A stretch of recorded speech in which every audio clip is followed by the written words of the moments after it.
All right. Meeting. Mills is going to lead us to the Pledge of Allegiance. Ready? I pledge allegiance to the flag of the United States of America and to the republic for which it stands, one nation, under God, indivisible, with liberty and justice for all.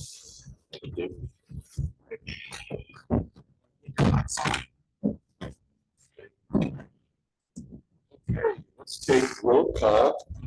Starting to my left, and we'll just state your name, please. John Gridden present. Denise Richard here. Fred Cuthbertson present. Linda Fredericks here. Torrin Nielsen. David Mills present. Okay, the only one we're missing is Commissioner Strand. Commissioner Strand. On 9, it looks like we have 3 folks. We have Misty Croson of, let's see, someone on the iPhone, and Janice Cook. Excellent. Do you have anybody that wants to make public comments? Got nobody in attendance here tonight. So let's go to the approval of minutes then from June 3rd.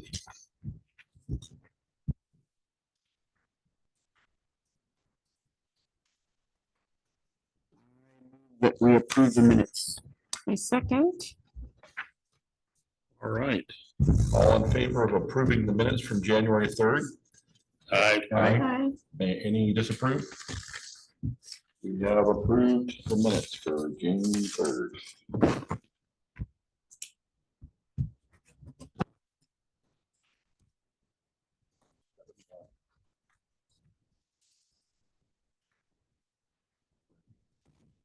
Isn't that amazing?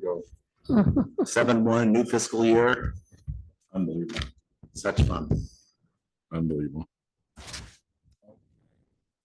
On to new business. Review the proposed short-term rental code changes and recommend and make recommendations to council. So we have been, I came to you, we've talked about short-term rentals. On the very last page on front and back, this is our April 1st. I took some sections out of our April 1st minutes because we did have some extensive discussion on short-term rentals and took a lot of comments.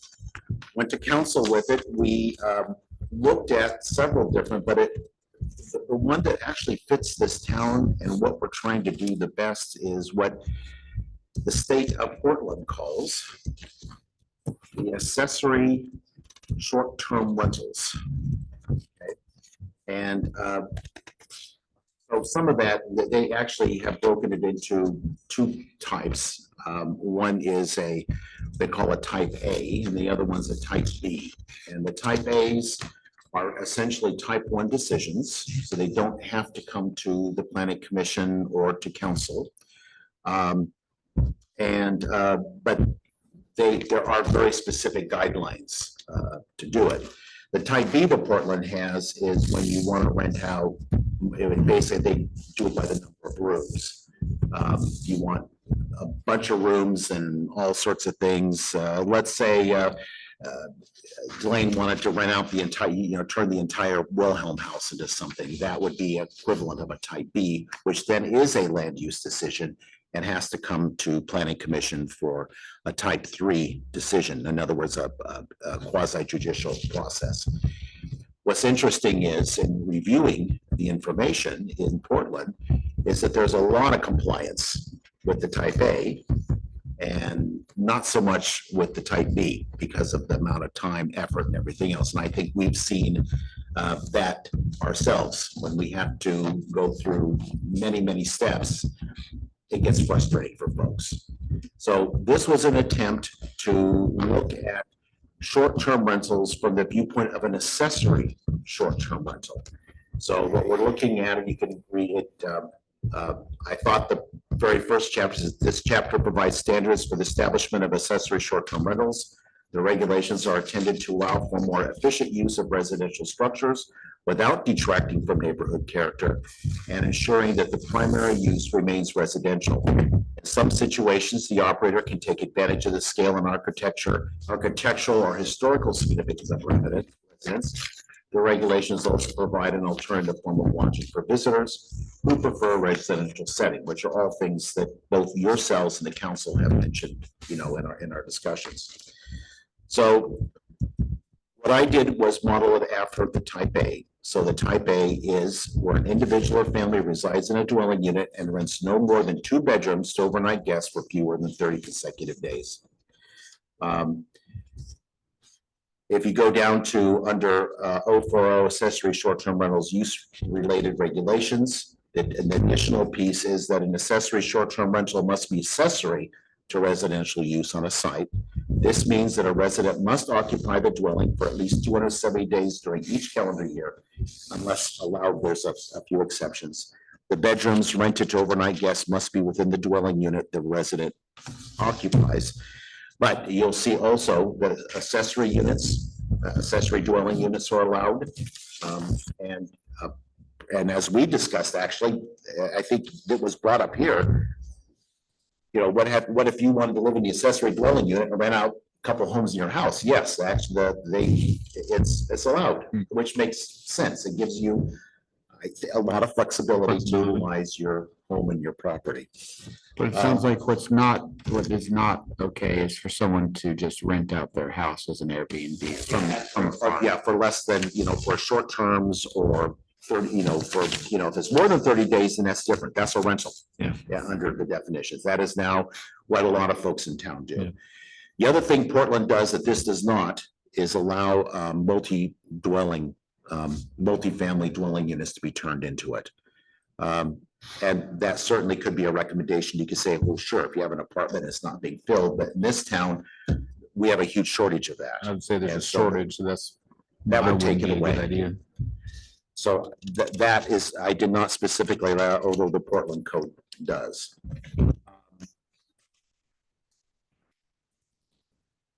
The city council would like, and I told them that you folks had talked about having a maximum number in town. The council also thought about that and just came up with a number to start with for the first year of 10. So a cap of 10, What is there now? nothing, Nothing. 0. So can I ask a question? Yes. So on the A, on the description of A,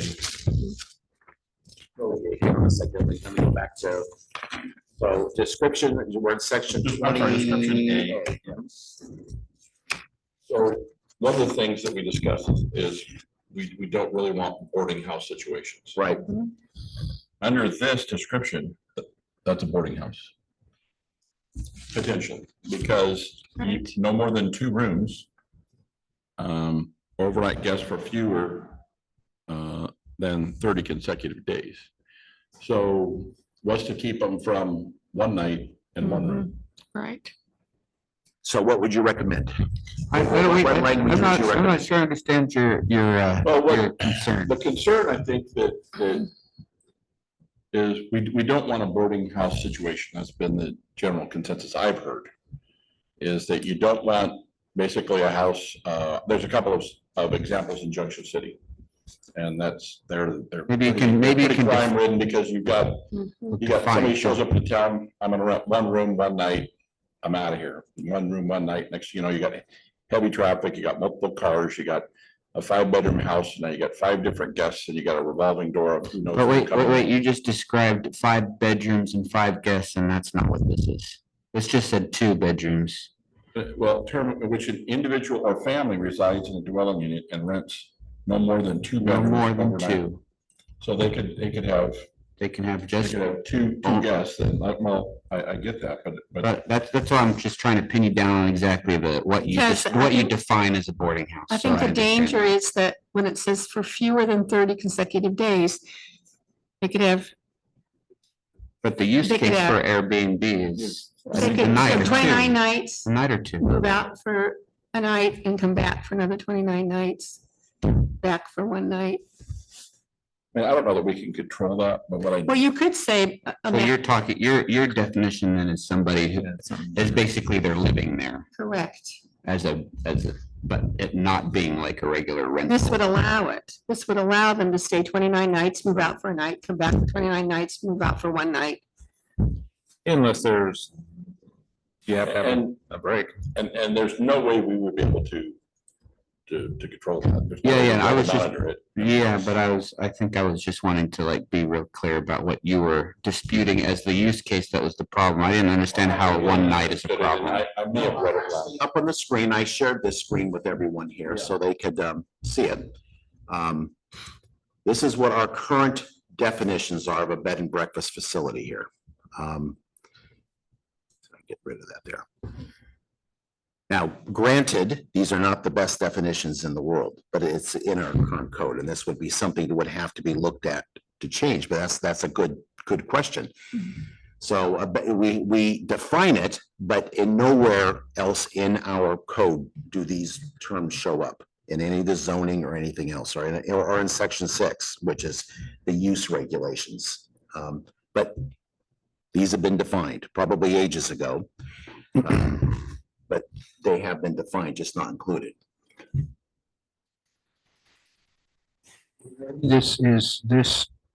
This allows, under this definition, bed and breakfast and boarding houses up to 2 bedrooms, but does not address Airbnb rentals. So that would have to be a separate Well, Question? Airbnb, type rentals, yeah. It's just the Airbnb or the Verbo, they're just handling the right, the they're actually a third administrative party that access of handles the- it. Well, the resident does not live in the house. Right. It's an empty Not- house not that's rented. necessarily. They're separate. I don't know that I have a problem with an Airbnb is the experience I've had with the boarding houses, the one in Junction City, they have like 18 rooms.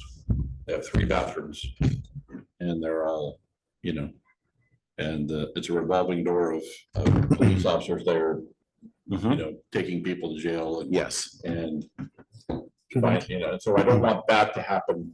I wouldn't want that to happen to my neighbor or his neighbor or, but that was why but I think this definition, I read it wrong.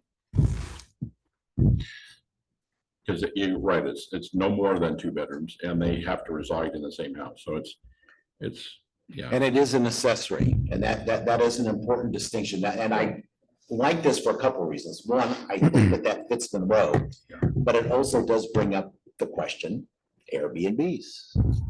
What is a boarding house, versus this? I mean, those are all good things that, oftentimes you get caught up in the end with what people think it is you're talking about. And not necessarily what really happened. I guess the question, do you want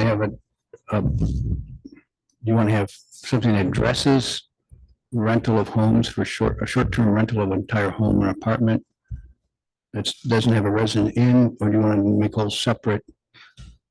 It seems to me that this still can do that. You still can rent out your house. You just have to live in it for at least 270 days a year. So you can, To me, this is eliminating Airbnbs. you just can only do it for a short amount. Well, if we just go with We'd this, only have, what is it?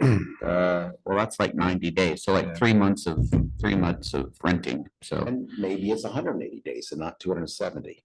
I mean, those, some of these things are not necessarily, The parameters can be, the parameters can be what you wish. It's the idea that you have limited amount of time, for instance, that you can be out of your house, in which case it could be an Airbnb. For instance, in the wintertime, you live here, in the summertime, Yes. you head off to Alaska and Right. Airbnb it out. just to be clear, most Airbnbs that I've rented, there's no resident. I mean, occasionally they'll live on site and they rent out their accessory unit, which this would allow. But this would not allow somebody to buy a second home and turn into an Airbnb type money-making situation in Monroe. Under these terms, unless they lived in the house X many days out of the year. Yeah, and that's pretty uncommon for Airbnbs, so. then, yeah, would have, and that's an interesting point. So, and it kind of makes me wonder, is there a reason why we should be trying to, Do you want to build homes? The question, this is what's come up in the coast and elsewhere. Do you want to build homes that are going to be used primarily for rentals? Or do you want to address workforce housing, Yeah. affordable housing, housing for people that have Local jobs and other, residents. that's what you're doing. Because when you Airbnb something, it may be an investment for somebody, but you're taking that house out of the market for those other individuals, therefore making your town unaffordable in many ways. Yeah, And that's what the issue has been across the country. What's affordable housing? Yeah, that's. I mean. We're not gonna solve that Over here, tonight. $500,000 now. Well, those aren't affordable houses, and they never were intended to be affordable houses. I'd like to point out that on the flip side of what you said, if you do encourage Airbnb, then you might also stimulate a tourist economy. So that could be something that I think that you could argue that Monroe is, if there's some spectrum, we're definitely we're not like Seaside or something where we're just surrounded by vacant Airbnb places. We have 0 right now. So would it be in our best interest to encourage or to have at least the option where people can stay? So that's Or is that good for the economy? do you allow Airbnbs and everything else, but in here it has a number of, you can have 10 in the city. I mean, that's What it's saying, right? Yeah, that's what it says here, and that kind of counteracts what, the concern was is. Everyone- where have too many. their house out. Yeah, because I know in Arizona, what happened is developers just go and build these big 300 housing tracts. And investors would come in and buy 100 homes and they were all became rentals. So the people that did buy in those neighborhoods, their property values didn't appreciate because those neighborhoods became run down Yeah, because the rentals. the investment companies even got involved in the HOAs and didn't enforce the rules of the HOAs and made money off the HOAs and the rentals and basically ruined the neighborhoods. So they limited it to investors can't buy more than 5 homes in a tract or something like that. So this would address the question of bed and breakfast and boarding houses, those broad definitions, but it postpones a discussion about Airbnbs in town, which is okay. We can postpone that and have the discussion you talked about. I mean, it wouldn't, And it's it okay to have doesn't a seem like separate- it would take much to just make an edit to make it possible At this to point, have. what you're doing is you are recommending that council look at the concept of Airbnbs in addition to accessory short-term rentals. include that Or definition. combined with it, so that there's a total of 10 permits that are allowed per year. And that could be a mixture of Combination, a yeah. mixture of what we have, what you've outlined here, but that there be an additional condition case where a resident is not necessary in their house or whatever, so that the residents could be rented out but it could not be, this isn't like would that explain it?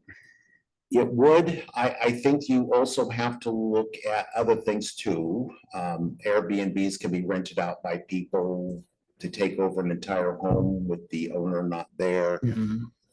And for parties, for other activities that maybe Monroe neighborhood does not wish that has occurred. That's a problem. With the accessory structure, you'll note that there's some accountability on the owner's part to be available or have an operator who's available that can deal with issues and problems. Now, I'm sure with Airbnbs that, you have the Airbnb itself, but those are considerations. I mean, it's the character of the neighborhood, how you wish it to look like and be overall. So, I mean, what you're saying is that you're considering or would like to consider Airbnbs. in this I process. personally, as a user of an Airbnb a time or two, I see the advantages. So I guess I'm somewhere 50-50, What's the city? The city's gonna get taxes from the dwelling, the owner. and they're gonna get taxes from having a business there. Yes, there will be transient lodging tax. And what else does the city benefit from that? Water use and, Yeah, well, it's not, water is You're gonna- neutral. you're gonna We get we that all don't the make any time. money on water. I was just proposing, and it's open for debate or disagreement, but my earlier contention is that by by providing this kind of accommodation, you do encourage potentially some traveling and visiting tourism in your Tourism, economic in your development community, function. which, yeah, so. And anybody that's used an Airbnb, they're usually they want a cleaning deposit and all that typically. Yeah, the company. Honestly, It's it's almost easier to go get a hotel room, Yeah. to be honest. Yeah, And under by the time you end up paying all the under charges. certain circumstances, it's, Yeah. you know, with other couples or where you pool resources and save one place. Well, except for like if we have family that comes into town, the closest hotel room is over in Junction City and I mean, I don't know about you, but I mean, my folks, I'd prefer if they had a slightly better accommodation than that place that's over there by the Viking Inn or whatever. So, so that, you know, that it does, honestly, it's interesting that Airbnb doesn't seem to attract poor, poverty folks that, you know, you're tending to attract people who are being able to afford, you know, $100 a night or even more than that. So you're, I think you're kind of like in those cases, you're attracting people into your community that are potentially going to become customers for your businesses and. I can see that. Well, it sounds like the question of Airbnb rentals has not been resolved. I would have a hard time making a discussion on Airbnbs right now, making a decision because of all the points you mentioned there. It's very different than this. It's non-residential renting of a house, and it means different things for different cities. This solves a boarding house bed and breakfast scenario and provides some way for residents to start generating some revenue and provides places to stay. The question of Airbnb type rentals is not discussed in here, and it's not necessarily doesn't limit it. It just, It's not discussed. it's not discussed. Right. So I don't know if city council is ready to make a decision on Airbnb or how that impacts. Well, what this is the first draw of Mhm. comments from our commissions and folks to give good advice and counsel as to how this should move forward. And it I does think- allow accessory dwellings to be rented as an Airbnb type rental, but it doesn't allow a whole entire house that you're not living in to be rented as a Airbnb. It seems to me the biggest difference is what you described in terms of having a resident there as a responsible party to sort of manage the activities at Right. the property. That's kind of a keystone of And how so- type A, or the There should definitely be some provisos about that where, because you do indicate an operator or somebody in here. So in the case of an Airbnb, somebody should have to be responsible for activities that are happening there. So they should be held accountable or whatever for whatever takes place. So that would be incumbent upon them to manage that in some way. You know, somebody complains, there's somebody to call and then they can deal with. Yeah, and the thing I've seen too in those cities where they did have that problem that I was talking about earlier. is that he had real strong code enforcement. yes. We don't have the immediate access to the sheriff to be able to quell it. I mean, the noise ordinances and stuff in some of those areas, it was a lot easier to go over it. Because then there was a civil penalty on top of the citation and that type of thing. So it kept the property owner in check because it could cause them problems with liens, et cetera, on their property. So a number of businesses amount of year and then it increased their fines and et cetera. But we don't have the reliability of that here. That was actually one of the points in the discussions that Portland and other cities had along this line of accessory versus an Airbnb. Because the enforcement of ordinances was more with the Airbnbs than it was with the accessories. So I guess try to say the point again, this addresses a partial problem, but it doesn't solve the problem. If somebody buys a house in Red Hills and rents the entire house out as an Airbnb, that could come back to the city as a potential infraction that the city would have to deal with. Right, so it does not solve the question of people trying to rent their entire home out as an Airbnb. So the question for you is, should that be solved? I think it has to be solved because it's gonna happen and probably is already happening. I just don't know if that may need some additional discussion because it impacts the quality of life and residential. You can look at Yachts or Seaside versus Bend and. This would be the natural context for that to be answered. So This is a serious problem that needs to be solved, right? We have an issue right now, but do we want to, just so I'm well understand, we're not solving the Airbnb issue. Well, in the Portland world, they call that a type B rental, which is not in here. Okay. Type B rental is land use. Mhm. So if you want to turn your whole house into that, you need to come to the planning commission. And that's what Alpine Inn should have done, essentially. Yes, exactly. They should have come to the planning commission. And then, And in their case, regardless, because there's no, we didn't have any Mhm. definitions for short term. It just simply means, and we have the definitions clearly Yeah. in place. We just don't have it anywhere else in our code, meaning it needs to be here approved.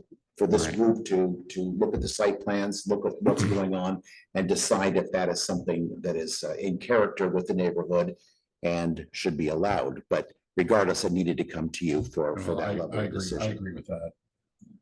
I agree with that. It wasn't no, it was just, you gotta come here. I mean, that's what our. And then code we would says. have to come up with what we would, Well, yeah, the question is, every time somebody wants to do something relatively common in any other city, do they have to come to the planning commission? Or is there any interest in being proactive and resolving the question about Airbnb rental? I would say absolutely, but right now, Yeah, I couldn't tell you if Yeah. I'd be for or against. I see Right. pros and cons, so. I think that's my point. This solves an immediate problem, although it doesn't solve the current concern. Aren't there more than 2 bedrooms? Yes, that this So is. this would is not being operated address- As a boarding house, and that's not at all, How many bedrooms are they looking at renting there? Do you have any idea? In the I current, think 5 or 6. so Yeah. we're still not solving But that in issue. Portland, that would have been resolved through a type 3 land use decision. Okay. So that person could come forward and say, request permission for additional bedrooms to rent out. They That's could have done that's that a what they long were time asked to ago. do Yeah. That's what they were asked to November do. 6th was come to your November 6th planning commission meeting and do just that. So on page 4 of this, section D, revoking the accessory short-term rental permit. Yes. This puts it back on the homeowners. Or whoever's operating this, 2 years, taking it away for 2 years, the permit. Would you recommend 2 weeks? No, I'm just saying this enforces the fact that, you know, they might want to be more involved with what's going on in their B and B and A B and B and D B and D. Last reason why I asked, I thought about that, I was wondering, was that, but after I thought about it a little bit, it was like, no, if you're gonna be serious about it, that, Gives you the teeth. So, you know, it just basically puts it back on the homeowners environment and say, you know, you got to keep whatever under control. Parties, people, whatever. I do like that monitoring section 2 here. You know, that let's keep a logbook, include names, home addresses, all that kind of stuff. Is that state? part of that is, if you're gonna do transient lodging tax, that's part of that code. I would think they should have a copy of their ID and everything. Right, they're there, and the rest of this too, you'll see that they also have to, there's a portion of this that it's not up to me or Don to generate all the lists and everything. They need to look at there's a diagram, you need to look at your neighbors. You need to let them know, you gotta do that, and you gotta self-certify to the city that you let people know that you're doing this. Other cities have done that too, even with coming here for, say, a conditional use where you have to send people. You have to get the list, get it out to the people, come back to the commission and say, these are the folks I talk to. It's not up to the city to go through that level of effort. Well, it's like Fred said, the limited ability of law enforcement down here. You never know when there's gonna be an uprising in a room. Couple gets mad at each other and things just go wonky. And I can certainly put the type, That's right. He's buying on Joshua. Yeah, that's right. and I could certainly put the, I did put the why type you in live in the here simply county, so- because You have freedom. my thought was that A, that is coming here for boarding house. Two, it does involve commission. Three, we haven't really gone, it is a type 3 decision, but that would solve the Airbnb, And at least in Monroe for this particular. and I don't, think we're gonna have a big Airbnb issue anyway. I mean, half the ones, I know several people that own them on the coast and they're there half the time and then they Airbnb it half the time. Right. So it And- almost, and it almost there- fits. you It know. does almost fit. I mean, if you wanted to say 6 months out of the year instead of 270, you can say 6 months out of the year, you can have Airbnb and the other 6 months, gotta be in your house. Like in Monroe, you know, 6 I don't months think out of the we're year gonna it's big- raining, cold and miserable, so. Yeah, I don't think we're gonna have a big issue with it. There's only ever been one that I know of. Florida. In the city? Okay. I mean, if we have track town going on, I know that Mhm. they reach way out to try and find, they go. for A total eclipse. There's several in the wider area. So, and the other one, I added some language in here for mixed use zones because our Riverside District overlay does encourage, you know, use of the residential up above. The Niestrums are looking, I've spoken to the architect Laurie Stevens, and they are looking at a kind of a residential where they might be able to rent it out, you know, and with a retail or some other commercial activity below. So this would also accommodate that. But that fits the Riverside District. It does fit the plan, so- Riverside District. It also fits Christmas Junction and That would- person who would love to be able to do the same thing. Yeah. Above and has been asking, you know, so this is starting that process to allow that. to- Although, I'd like to point out, based on that, what you just described, neither one of those would have fit this unless they're living in it for 270 days out of the year. So That's a commercial. it's a commercial and, Not a residential. so what this is not showing you right now are the code snippets that we have to put into Okay. each zone. Okay, That define how that is. So in the commercial zone, you would be allowed to use that as a. I did not include the Portland code with this. They actually have addressed it. okay. But how they address it is you can run it as a business or as a rental. And they leave it up to the person to decide which one it is. I'm not sure what that means. I think probably a whole bunch of people came to meetings and hammered out a compromise up there. The intent, though, would be to allow folks in the Riverside District overlay in commercial zones that have a residential above to be able to rent that out.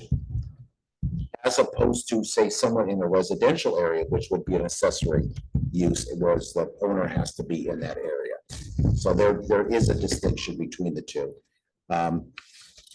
And that's how it would be in the final code would be to allow, and under C for commercial, you would have that, and under the Riverside District overlay, where it almost comes to the point of talking about this, but it stops. You'd add about 3 words that would allow this kind of short-term rental to occur as a business operation, rather than as a residential operation. What we're really trying to do is address protecting the residential neighborhoods and people's neighbors. And so that's what we're trying to effectively. The things that to be rezoned for these particular uses. No, there would be a not rezoned, we would need to add a section that basically references, so section 6.105 is currently in our code.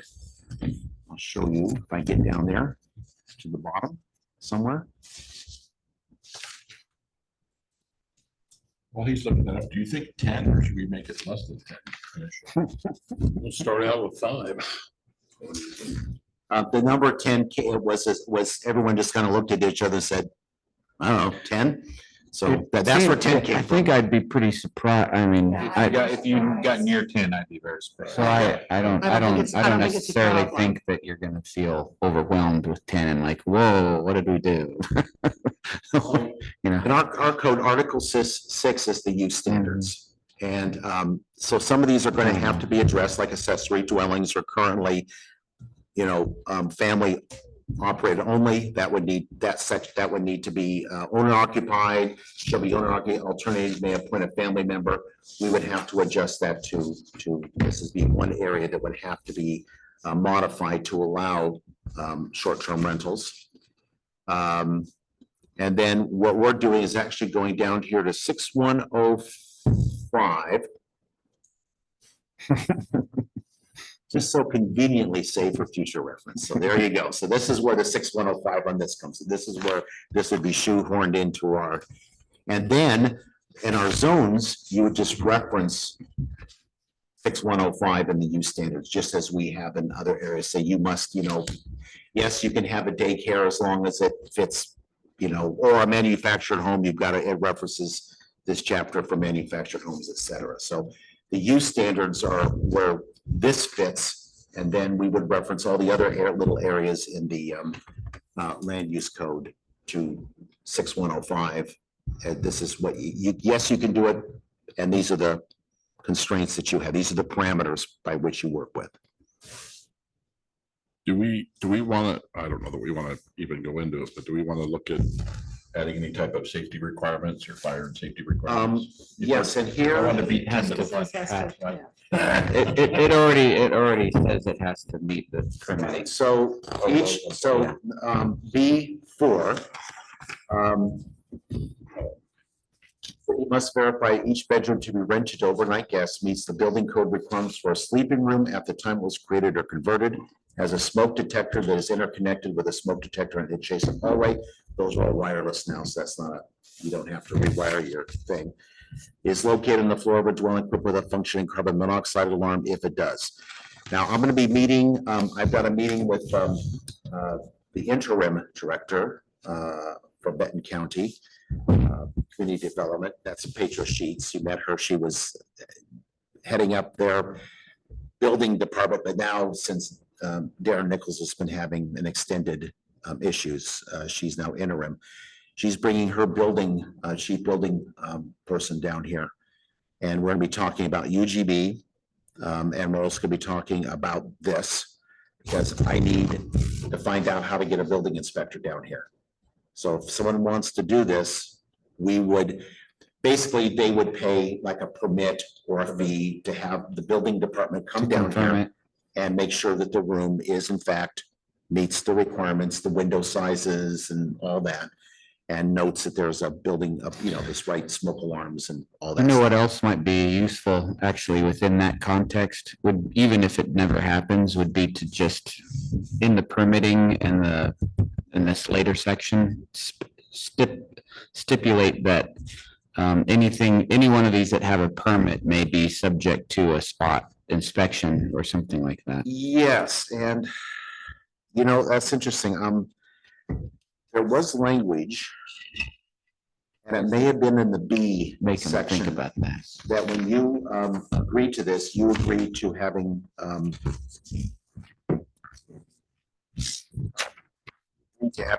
you agree that the city may in fact inspect at other times.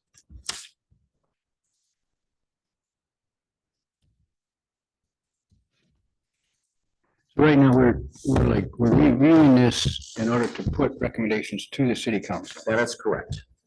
So I think there's a question of commercial recommendation would be further defined in this context.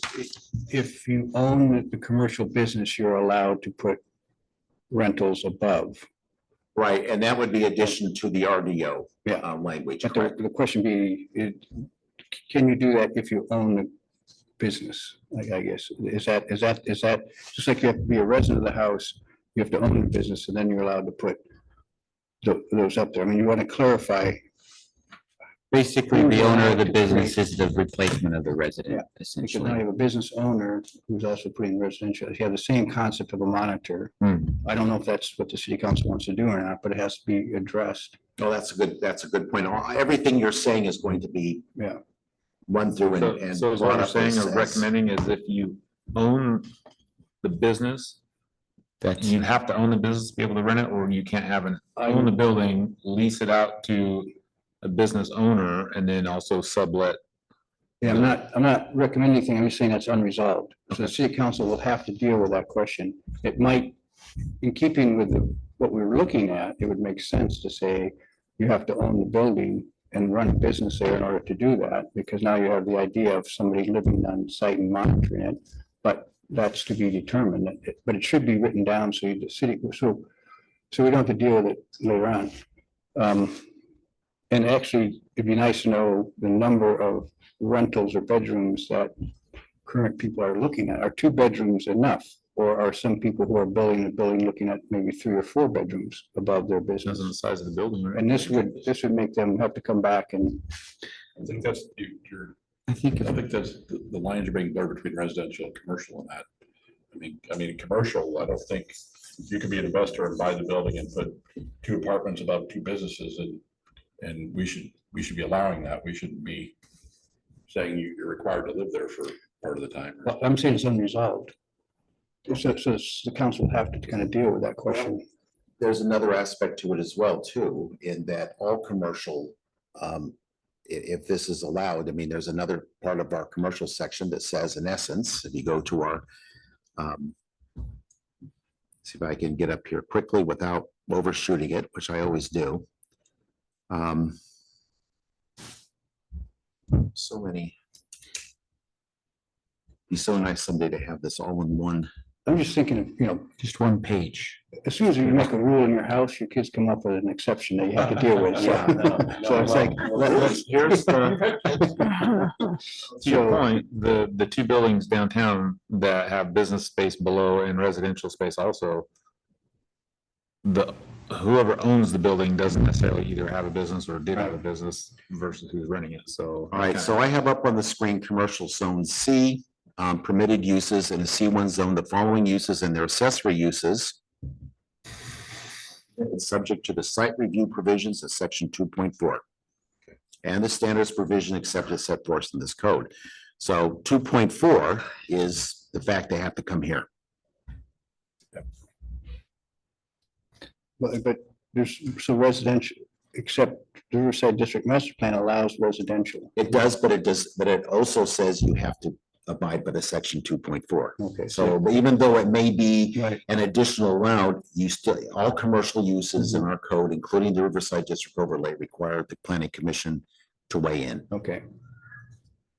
But Tony's point about the inspection, if we added under monitoring, I know it says water must be available for inspection, say something like that, maybe. Safety or whatever. It is, and that's, it's interesting that this type A, it is in the type B. Okay, But I think I might need to look at that. I mean, I removed it, I just didn't copy it over is what I did, and I didn't modify it for Monroe. But it would be, that they have more provisions in that for inspection.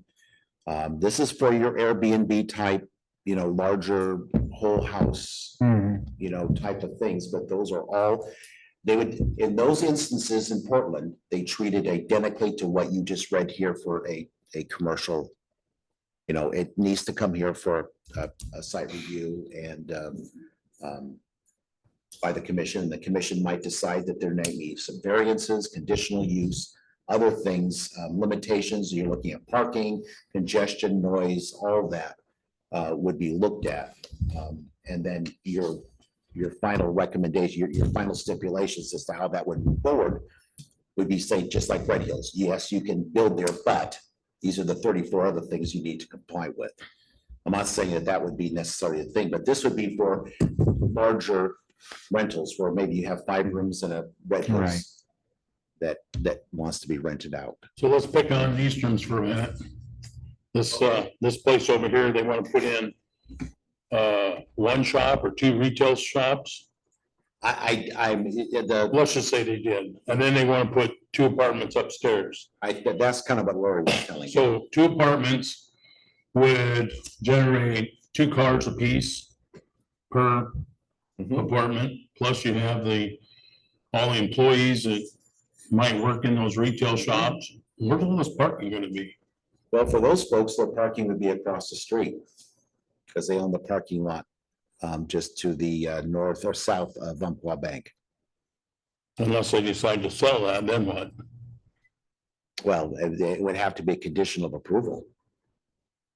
When they get to that point. that They have to parking- provide, or they have to parking provide would have to parking be space dealt with. behind the building, alley access or something like Right, that. it's much the same as Brady Well, Croson. but it was brought up at parking and it's just like,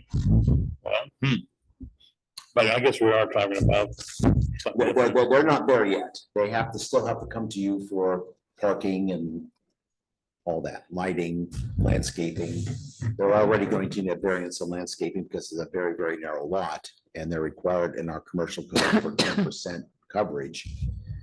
My suggestion was make it kind of continue the look of the long timber down the block. And Some very it might be a large big- hanging yeah, plants. something that looks, it's continuity, is what I think I told Laurie. Then you'll have to come to the planning. I said probably a variance. It's not gonna be much, but they don't have that much. It's a small, It's a very small, narrow space. It would be nice to put some nice things between them and Carson Oil on one side, but But please don't impede the pulling out on the highway like it does now. We should have a vegetation control ordinance. it's a mess. Oh, wait, there is. Yeah, I'm already dealing with all that down there. Okay, going back to what we were talking about as far as coming before the commission and approval, how much of this though, maybe I'm thinking different, but how much of this do we want to streamline to where it doesn't bog people down in always come to the meetings? And The way this I is think there's something to currently look written, at there to make sure. the way this is currently written right now would be a type 1 decision. They would follow the steps, they would get the building permit, they would come to City Hall, they fill out the permit, they show all the things they've done, and I would approve it. Okay. And it would not come to you folks, it would not go to. But is there some concern? Does anybody think it should change to where we do have a say over it, or at least? I don't know how you. Once you get this all filled out, and if everything's abided by with this, there shouldn't be a reason to come to the planning commission. Just to use point, if there's, if we get inspection either through the fire department or through Benton County, Benton it County. would be Benton County Planning, or their building department. I'm for streamlining it. There was some conversation about it going back and forth and everything coming before us is some sort of maybe stop. If it were, Or a in vetting this, process. right, in this world, if it were, which I did not put in here, was that type B process. The type B process is the big rooms, lots of 5 rooms, the whole house in Red Hills, that would need to come to you folks. It would be a type 3 decision. So to make sure we are capturing the most common things and streamline that, the 3 questions that I still have that again, these are recommendations to the city council, is this addresses a component of the Airbnb type rentals as far as accessory building, but not the larger Airbnb rental question. And the question of commercial building, if you own the building, you can add you don't have to own the business, but you own the building. I mean, that just has to be clarified. And I'm not leaning one way. And then are 2 bedrooms enough? If we said 3 bedrooms or 4 bedrooms, would we avoid having to come to the planning commission for this? Would that allow more people to move ahead without having to come for the planning commission? I don't know what the optimal number of bedrooms. Was this for a person, a residential, like a Red Hills person, or a commercial entity? Both. So commercial entities in our system, unless we say we don't like this anymore, are all type 3 decisions. They have to come before the commission. It doesn't matter if they're for Airbnbs or setting up a new gas station or the person's wanting to do, Brady wanting to turn into Yeah. entertainment venue, it has to come before. So the only thing that you're talking about, adding more bedrooms would be if somebody wanted to rent out their whole house that they live in for 6 months out of the year. I don't know, if the Newsom's put 4 bedrooms up and they read this and say, oh, we can only have 2 bedrooms. And They're just gonna have to come, they're gonna have to come anyway. That would be a different, Yeah. that would be. They're that gonna would have to come anyway. Yeah, we can't streamline it to the point where everybody on the 99 can. Yeah, I'm not recommending, those are the 3 areas that probably need additional clarification. If we're making recommendations to city council, these are three areas that they might consider in their So, final so the decision. number of rooms, commercial streamlining versus residential streamlining process. Yeah, the language about, that hasn't been addressed either in the Riverside District Master Plan yet. What's the process of putting residential, unless it's, everything comes from the planning commission, that. What he's saying. For RDO, everything. That's what he's saying. Yeah, and that might be the right solution there. That's the distinction. Okay. And it doesn't address the question of Red Hills buying a house just to rent it out as Airbnb. At this point, that, and That would under have to this, unless we include a type B type process, which again would be a land use decision. This is the streamline, let people use their property, Right. versus if I want to rent out, buy a home and use it strictly for a rental. No, this does not address it, unless I added the type B process to it. And I don't know, I don't know, I'm excited about Airbnb rentals in our community and I'm concerned about them. So it's just a matter of, That's kind of where I can't decide which would be best right And now. I can certainly add the type B and let the council look at it, because that would address the Airbnbs, I think if you add another 50, 60 homes, you bet there'll be people buying homes to rent out. rent out, right? And But they do, I'm just saying they would do that anyway, buy houses to act as rentals. I'm wondering if that whole stipulation is there anything like that in our ordinances about how people manage their houses as rentals? Yeah, 'cause how can the city They don't manage. police how long somebody gets there? having the ordinance and enforcement, as we all know, are Yeah. two different things, and Right. trust me, that's. Yeah, that's not the something, bane of a burden you put on the city. But you know what I'm Right. saying? It's just the, But at there the are subtle moment, at the differences. moment, there is nothing in our ordinances that allow that to occur on a short-term basis. Right, only along, but Yeah, only define if you them. intend on having a family rent for a period longer than 30 days. You just do it. As a resident says, you know, you're a family in a single residence home and someone's managing the home and you're renting it for 6, 7, 8, 9, Mhm. 10 months a year. What is the scenario that someone would come in and want to rent for fewer than 30 days? Just, Somebody my working in parents the come and area? visit for a weekend and they Yeah. just need a nice place to stay. Like, and they would like to be just down the block at the Yeah. place that's a rental. Like, that's very, very common. I've known Like, people that had to get a hotel in Corvallis. Oh, yeah, because it's they're a real closing it's a their real house and hassle. they Have delays or something like that. We sold Yeah. our house. Yeah, Okay, time crunch. It's huge. Grandparents come for some graduation and they just want to be here for a minute and they don't want to go park themselves at the place by the Viking Inn. Yeah. Like, yeah. How does the county manage their Airbnbs? Because I know there's a Airbnbs out in the county. Are they plenty. policed or? There are several, yeah. I there's quite a just few. looked and there's several numerous Verbos and whatever in Junction Yeah. City Yeah, also. Yeah. And there's lots in the county real close in. right, Right. right. How is it accounted for in Junction City? Do they have is it stipulated, the Verbo Airbnb? thing? Yes, they do, and they collect, their language is, their language is about collecting, and same with the Making- Bonita, get the collecting taxes. transit Yeah. taxes, and you have to register, have to have a business permit. Yeah. Have to register, all that. Yeah, The B and Bs, Airbnbs and the Verbos also assist you with all that and Mhm. collect your Yeah. behalf instead of the state of Oregon. And by the way, this would be, we would be using the state of Oregon to revenue to collect Right. this. That was a law that was passed a year or two ago, and they finally put it in place this last year. So they'll get their cut, but we don't have to manage the taxes. Why wouldn't the city just want to follow what the county's got set up already?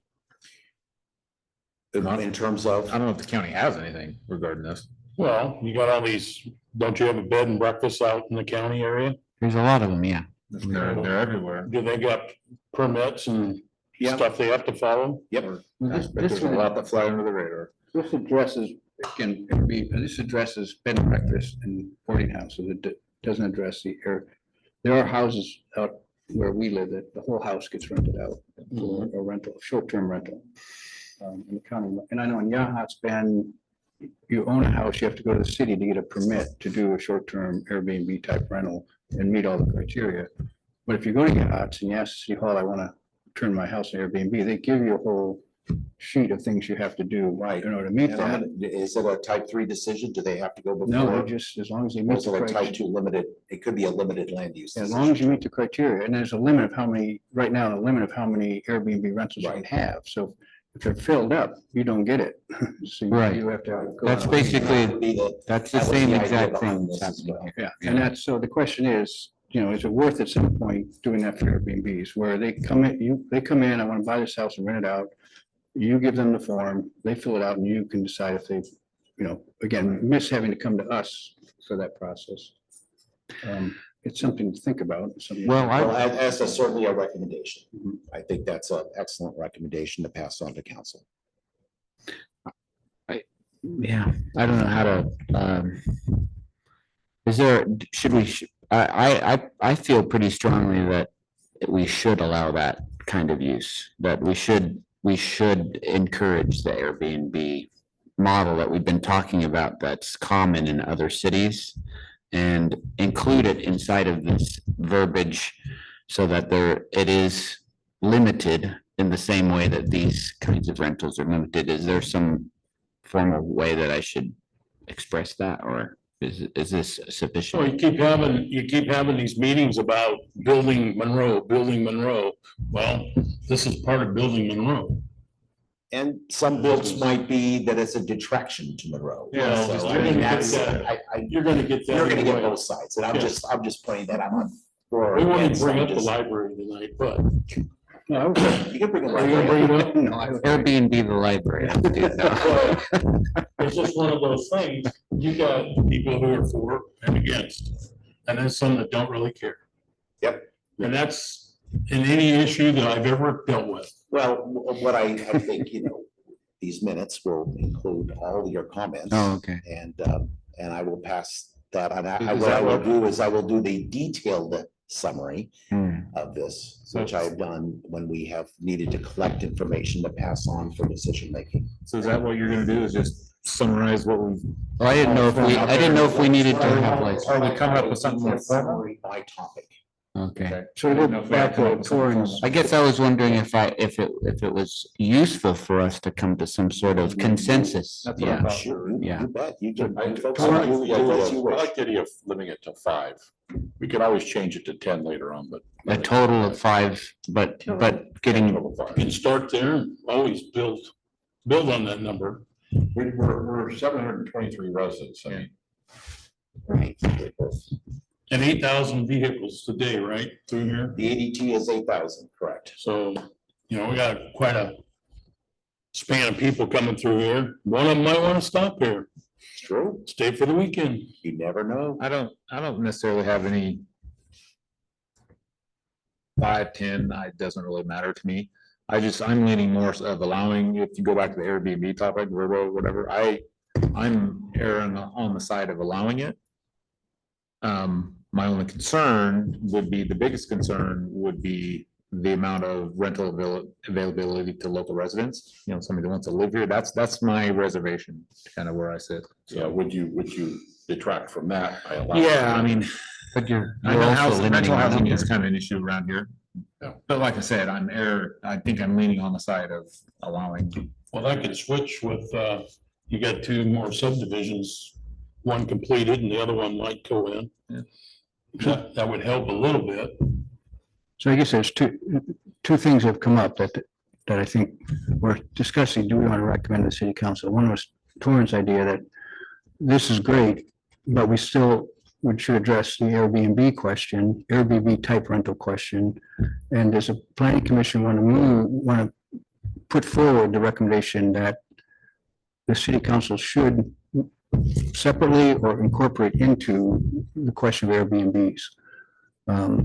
Make it okay or make it not okay? Or this is the only type of Airbnb you can have is Do you think there needs to be express language written directly referencing Verbo / Airbnb? Yes, Yes. because this does not deal with Right. non-residential. I think it should, and it should also fall within the permitted limit, the limit permits that we've been talking about. So I wouldn't, I don't know if feel strongly either about the 5 versus 10, but at the very least, it is incorporated into the system of permitting so that it's handled the same way. And yeah, I guess the question doesn't come up, just kick the can down the road, either address it now or Yeah, kick the can. I guess that was what I was wondering, if it was useful for us to. Is this home up on Commercial Street between 9th and 10th? Is that Airbnb? Or they want to be? Why, is that what they want? Is that what they want to be? Well, I don't think that's what they're doing. He's It's been just- operating it as a boarding house. Yeah, that's not, it doesn't help. So that's not even any of this. Well, it would address it if we had 2 rooms. Yeah. But since they have 5, it would address that. I mean, they're still illegal if. Yeah, they could shut down the other 2 rooms and. Make that. Or the planning commission can give them the okey dokey. To do 5.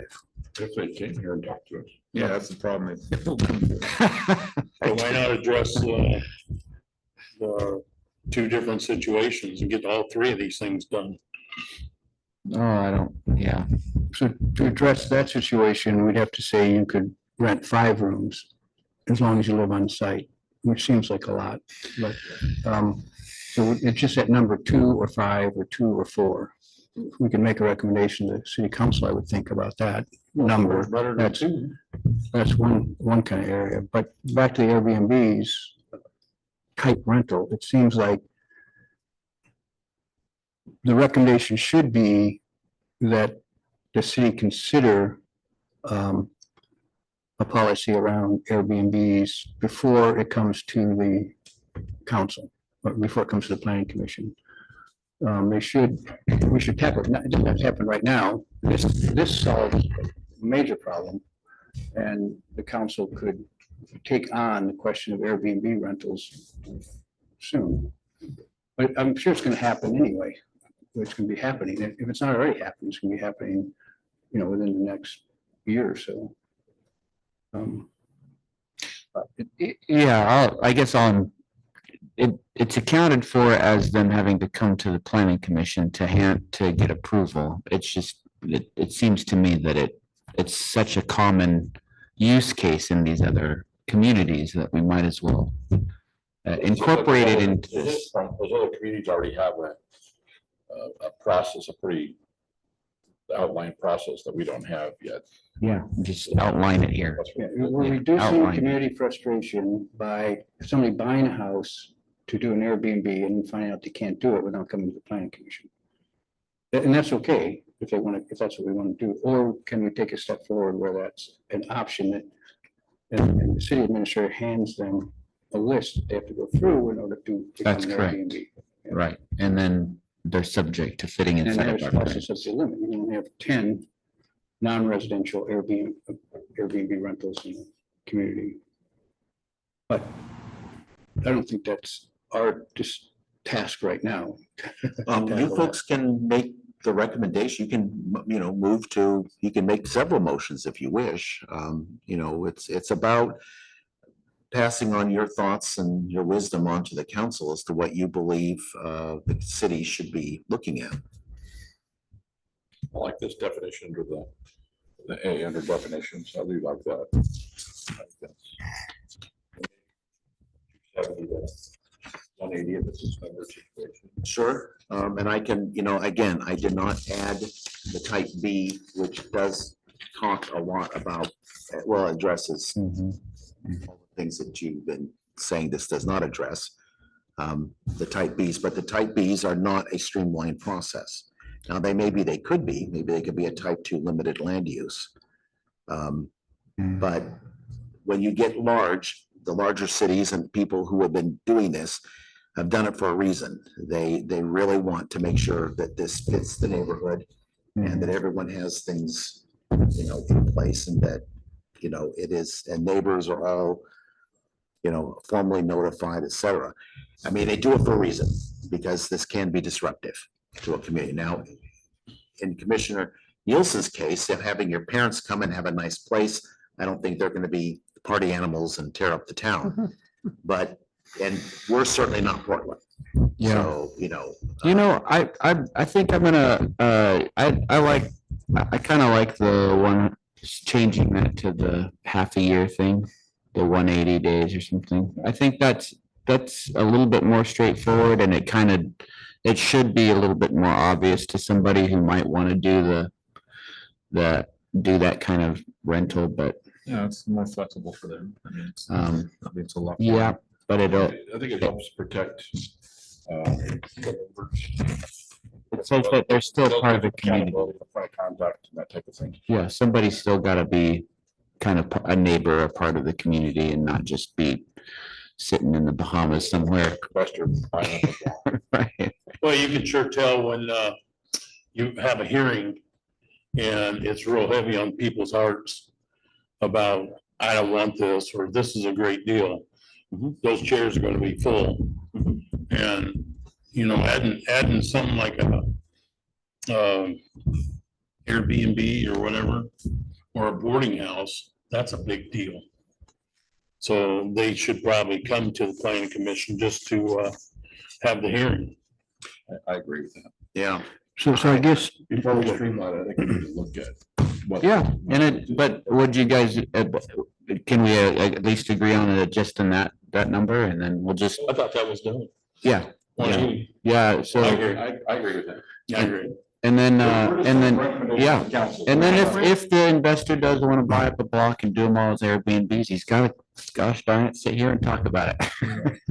so the recommendation I would suggest, and, we don't have to do the 180, this as it stands should go forward with changing the number to 180.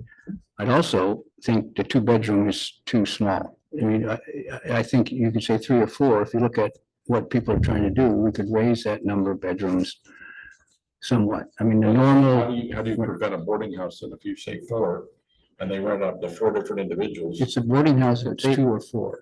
I mean, in most Airbnbs are 3 to 4 bedrooms now, and if they're gonna build apartments above commercial buildings, they're gonna be 3 or 4 bedrooms, I'd imagine. But again, commercially, they're gonna have to come through anyway, so we can deal with that, but Well, it can't be more than 30 days. Yeah. So it's not a boarding house situation. but it can be 1 day too. It could be one day, and it could be. It can't be more than 30, but it could be 1 or 2 days or a week that they're there. So I mean, that's a number you can toy with. The 180 or 270 is a number you can toy with in the recommendations.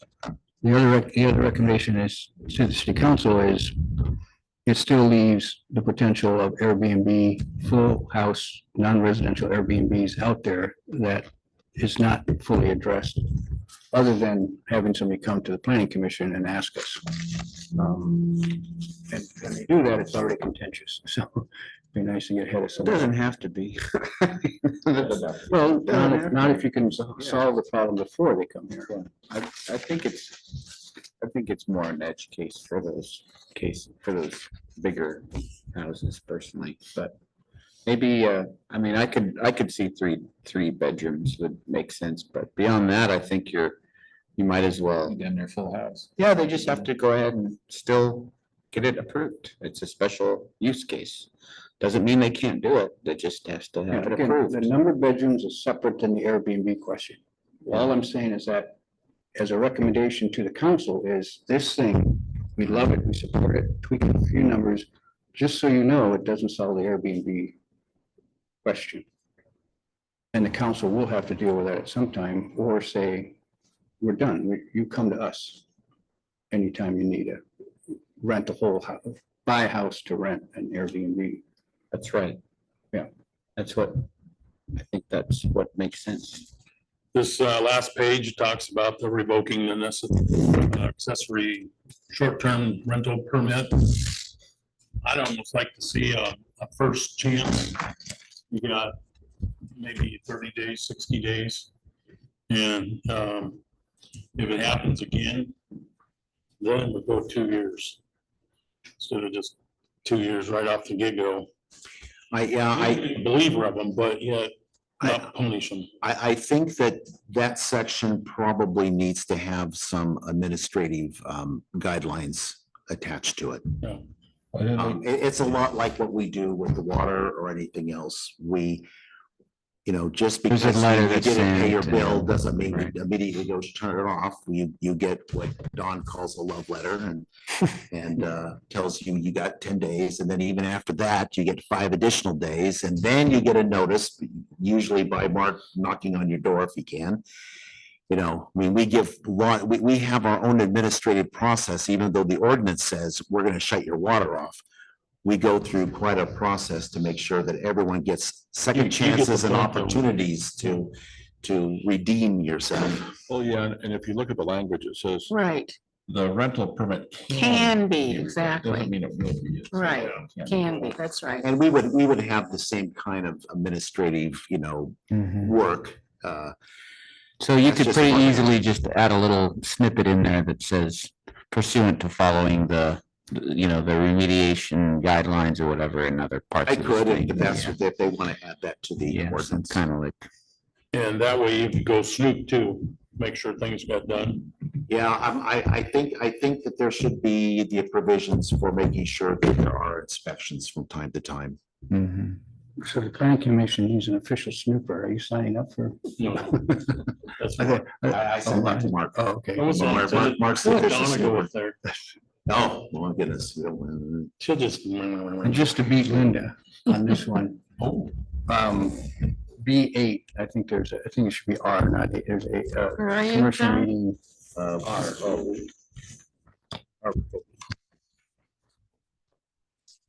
I don't get a chance to meet Linda yet too often, so.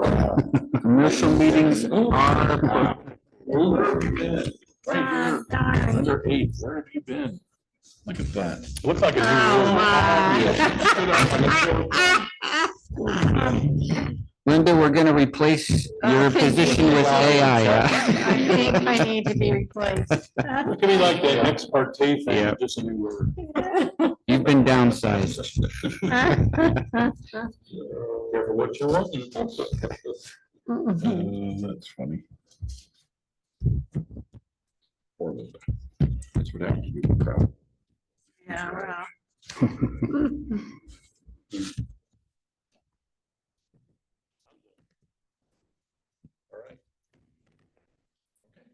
Right, so we're looking at perhaps more than 2 rooms, 180 days there, 270, and Airbnb, question mark, council? There we go, that was mine. And that, I think, would be solved with I'll take a look at it. I'll see what language might fit the criteria. I know the commercial use is going to be, it's going to have to come here as part of the site review regardless. But, how can you streamline the whole house? And if that's what council would like to do. I mean, I think they've talked extensively about that home values and people buying homes specifically for Airbnbs and not for the workforce and for people, living in jobs. So I think there's a natural tension between that. And I also think there's probably a community Yeah. response to that. So, but all those, does that encapsulate what you folks would like to go to council? And I Good would make starter. I'll make that happen. I think the difference between a boarding house and an Airbnb, because we're talking about bedrooms or equivalent of bedrooms, is an Airbnb, it's typically one individual running the entire house. Right. A boarding house, is 5 individuals or 10 individuals each renting a room in a village. So, Right. so in order to avoid the boarding house, you limit the number of people that can rent Right. in the house. Well, and typically Airbnbs are for So I don't know how shorter you term. Put that language. Well, that's what this says. It says for less than 30 Well, days. this is a very limited, it was designed to be streamlined so that someone in a cubicle in Portland could sit there, review it, make sure that everything got dotted and the Ts got crossed. And if it did, they could approve it. Versus anything else, which had to go through a different process, which was more time consuming. That they had the same issues that you folks are saying, how do we streamline this? And of course, Portland is Portland, it has a huge amount of people and even though we got a lot of bureaucrats to match, they can't keep up. So this was one of their solutions. I thought it was pretty eloquent in how they did it, but they also included fairness. Section 270, which is their code for this, also included the type B. And the type B does address many of the things you're talking about, more rooms, that type of thing. So just that the Airbnb question, I keep is that it's going to happen. And there's a lot of discussion about the impact it has on a small community, pros or cons. It'd be good for the city council and all of us to have that discussion. So when we get asked, we're not trying to figure it out while you have people sitting in front of us asking for an Airbnb. So it's having some policy. Work session. I don't have a problem with Airbnb. Well, at some point, come up with a goal, a city goal for running allow Airbnbs in But I don't want And if we do 40 people how in do a we month manage renting it? We a don't want neighbor's to house. decide that You know, when somebody comes comes and asks door us. cars and strangers. Bad time. Come up with that. I do that all the time. Yeah, we don't want Anytime. We don't want Yeah, that. I think it's a place for 3 nights. I think it's a base for, that's what.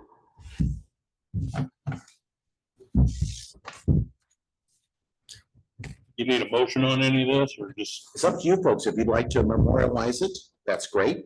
We're saying recommendations, really. But otherwise, I will do that and I will provide you folks what you said, so you have enough, you can add to it. I mean, it's all about giving as much information so that a great decision can be made for the community. Mhm. And I thought it was a great discussion. This is, A lot of good points. yeah, a lot of great points. Helps when you got a family involved in it, like a mom and a dad. It does. Right. I'm lucky to have mine just across the street from me, so. Yes, up with the, right across my water tank. Yep. Which I'm trying to keep full with this hot weather is not helping. Well, I guess you are doing a Yeah, good job. We're using it. Yeah. So, old business, is there any updates on? Okay, make this quick. No, there's, the only thing that I have for you, at this point, Brady did stop me. I was helping, Mark with meter reads on the 23rd, and she said they've been having some other issues and she's gonna be getting to that site review plan and all that. And I made sure I encouraged her to let me know, about, reaching out to me for any questions or anything to help her get that going. What's with the water over there? And they shut down because of water issue?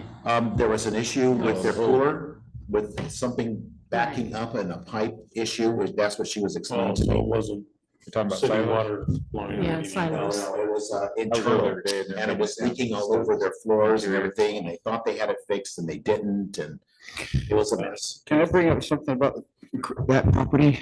Sure.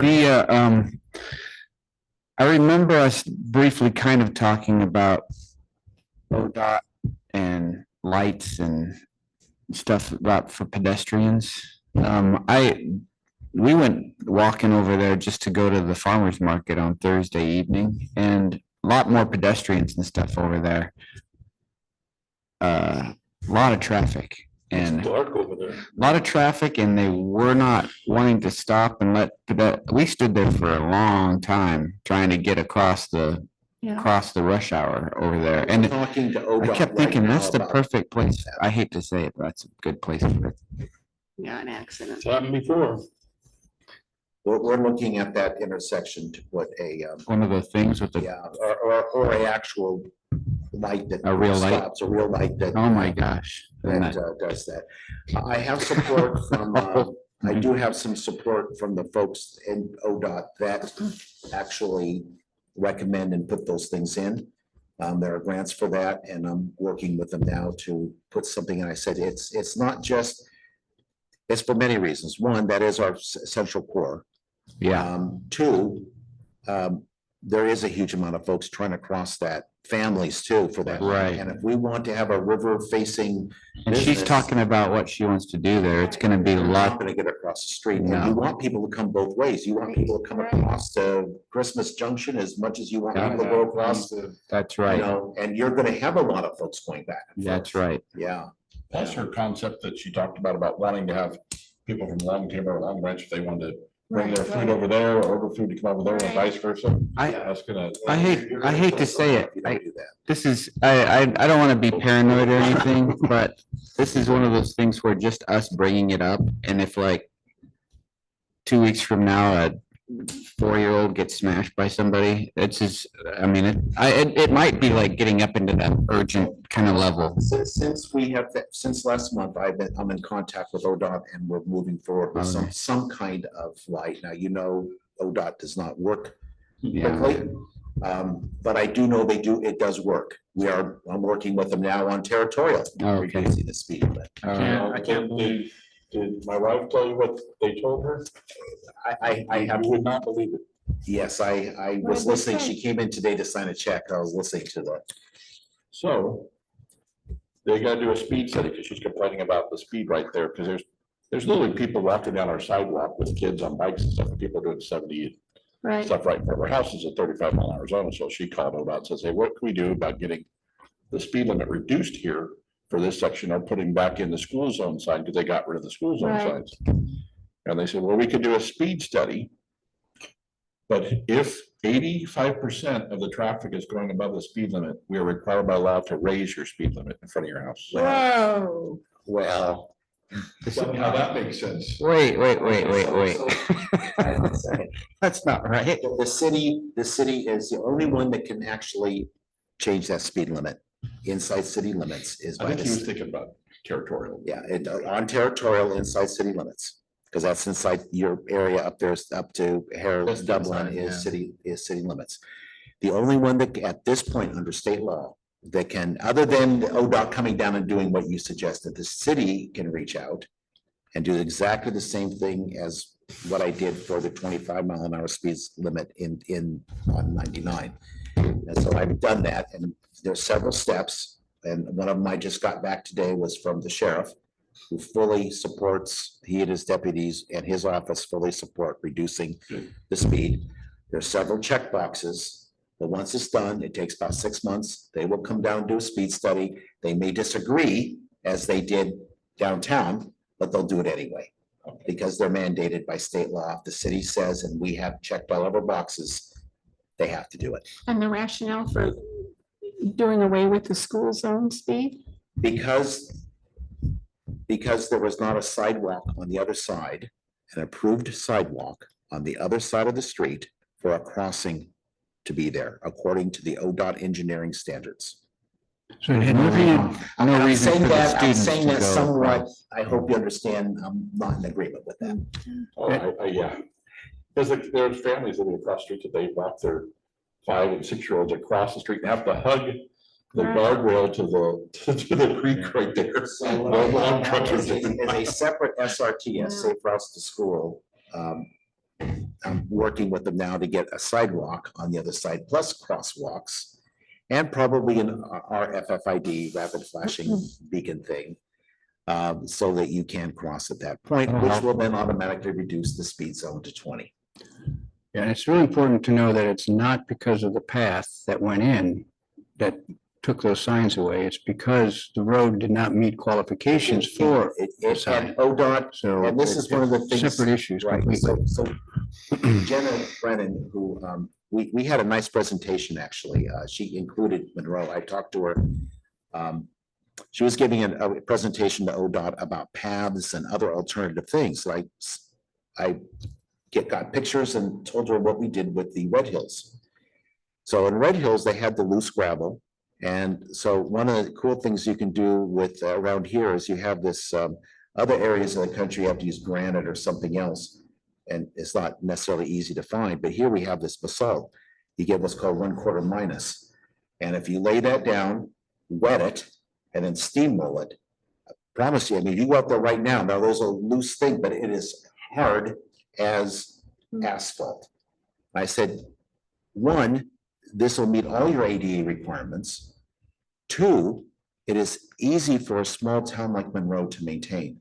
See, she says, and that's the problem. Their engineers want everything to be to engineering standards, which may be great for Portland or Salem, for Monroe, how can I accept the grant when I can't maintain it? Because they want me to maintain it for 20 years. Yeah.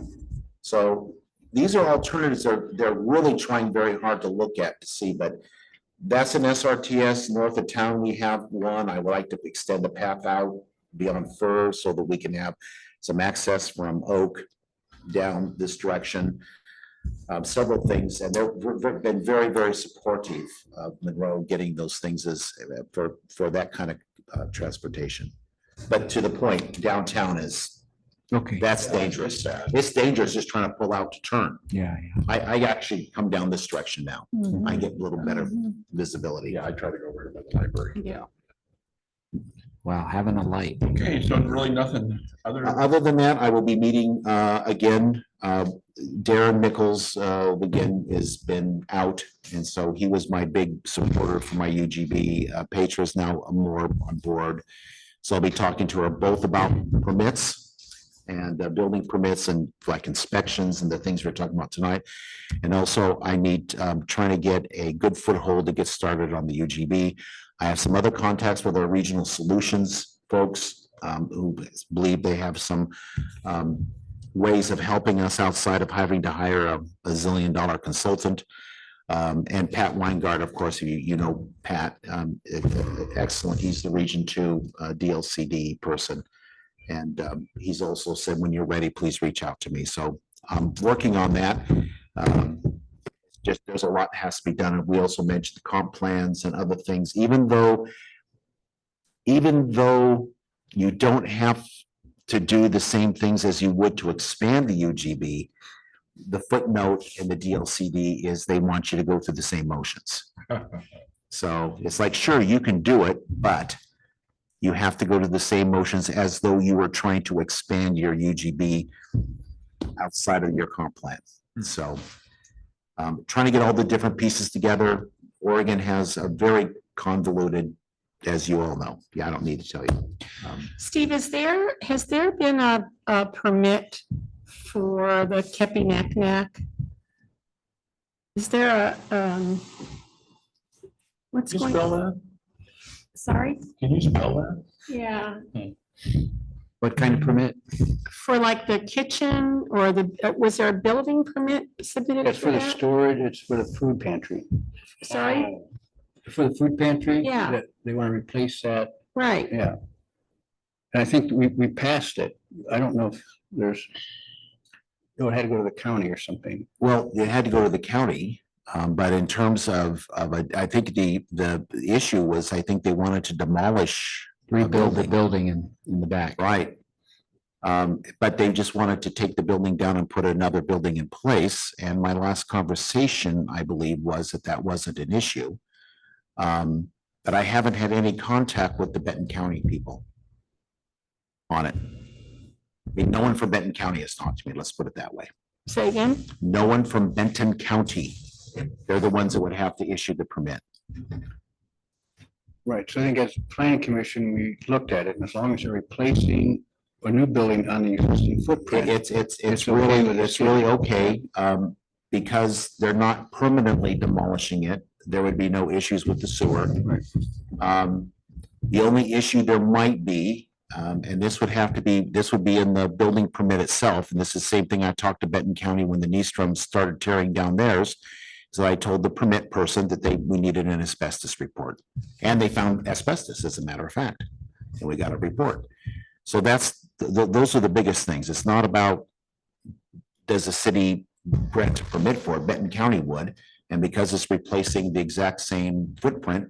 Well, the issue was that Benton County at the time said you need to go through the whole process of brand new building and zone and all that kind of stuff. And they came to the planning commission and the recommendation was, for the city's sake, you can do that without a whole new building process. All Benton County, so Benton County needs to come to me, Yeah, right. and then I authorize Benton County to do what they need to do. So they have to go to Benton County, request a permit, and if they say you need a whole new permit, then Benton County has to contact you, and you can say the city looked at it and said We they do not work need a it through, and permit. I'll mention that to Petra and their building official this week. Okay.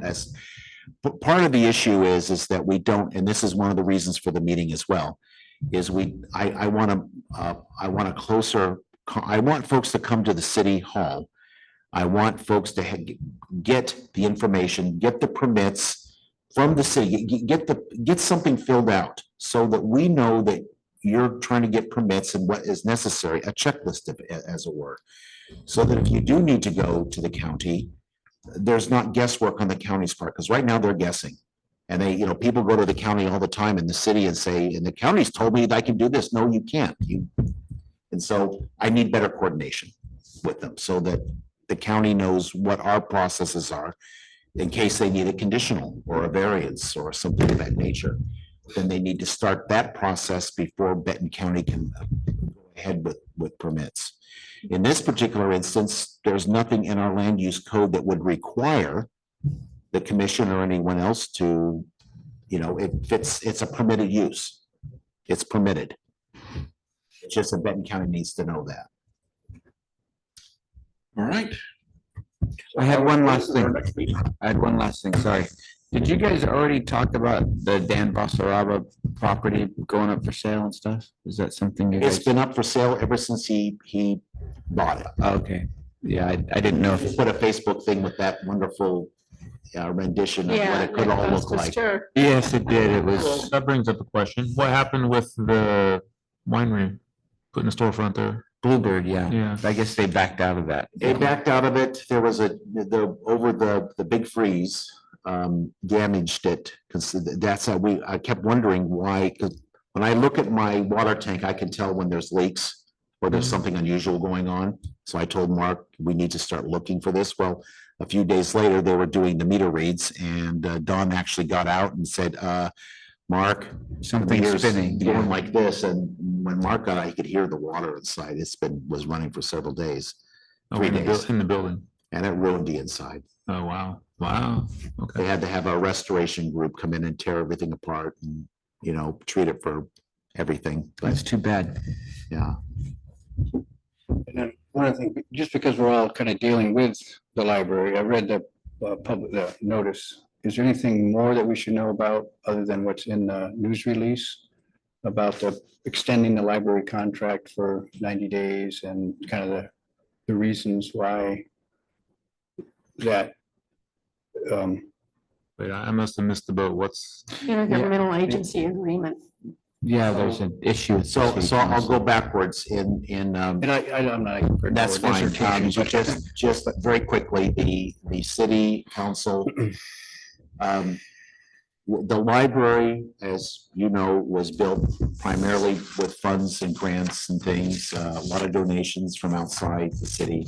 The city of Monroe participated very little in the construction of the library. After 5 years, it was gifted to the city, and the city owns the building. Mhm. Now, whether the city owns the building or not, it was built with donations, there's deeds, there's all sorts of things that, even though the community block development grant is the restrictions that it has, which is the first 5 years, it has to be used for the purpose that it was given to you. There's other things too that you have to take into consideration. Be that as it may, it's a community library. Folks in Benton County use it outside the city as much as the folks inside the city, but the city of Monroe is 100% responsible for it. There is no other money that comes to the city of Monroe from the Corvallis Library System or Benton County, even though all of us that live in Benton County pay the same tax. I do in Corvallis for the same thing. What we learned is that it goes into the library system. Okay, it goes into the system. It does not go specifically for anything. It goes into the system. They have a $10 million budget. My budget for this city for 1 year is 3.8 million for the entire city. Their budget for just the library is 10 million. According to their director, $1 million is what the salary, staff, and everything else is, just for the extension for the branches. As an example, my budget for 3.5 FTE here, 4.5 FTE, is about $410,000. Okay, what the city is asking is not for the Corvallis Library System to pay for everything, but a cost share that would be mutually agreed to. So that The county participates in the maintenance of the building for the library activities. It got down to the crunch time and the library director in Corvallis said, no, Oh, wow. we're not gonna pay a dime. So wiser heads prevailed on our elected official side and on the elected official sides of all the other parties. And we're now agreed to extend the IGA so that we can have productive discussions. The next one will be at the work session. Ashley will be here. She actually Chavez, a very nice lady. She has the same constraints though. I mean, it's like me. I mean, I can't, Unilaterally I decide can't stuff. right? unilaterally spend money. The council gives me, I have to. So talk to the council. costs to the city of Monroe for the library are things like utilities. Janitorial, Janitorial. maintenance. Now, And- big stuff, to be clear. Yeah, that's all. The big stuff has the library legacy fund. So if we want to replace the roof, they have about I understand, $230,000. They have, so if we need to replace HVAC units, Yeah, the but that floor could needs go, to be replaced, that the could go really quick. building needs to. Yeah, but- big- but but there a any- is there quarter anything- million nowadays is not going. Is there anything that funds that currently? Anything We coming continue in? to raise money from the community. They're always But working on there's- that. There's yeah. money that goes in, And what, quite a bit of money every year. what is the cost to the city for the library? Well, so right now I am spending, I think my budget was like, 16, 18, 34, about $50,000 a year. I mean, that includes janitorial, labor for janitorial. That's 4,000 a month. And we're only I think open janitorial costs. 25 hours a week.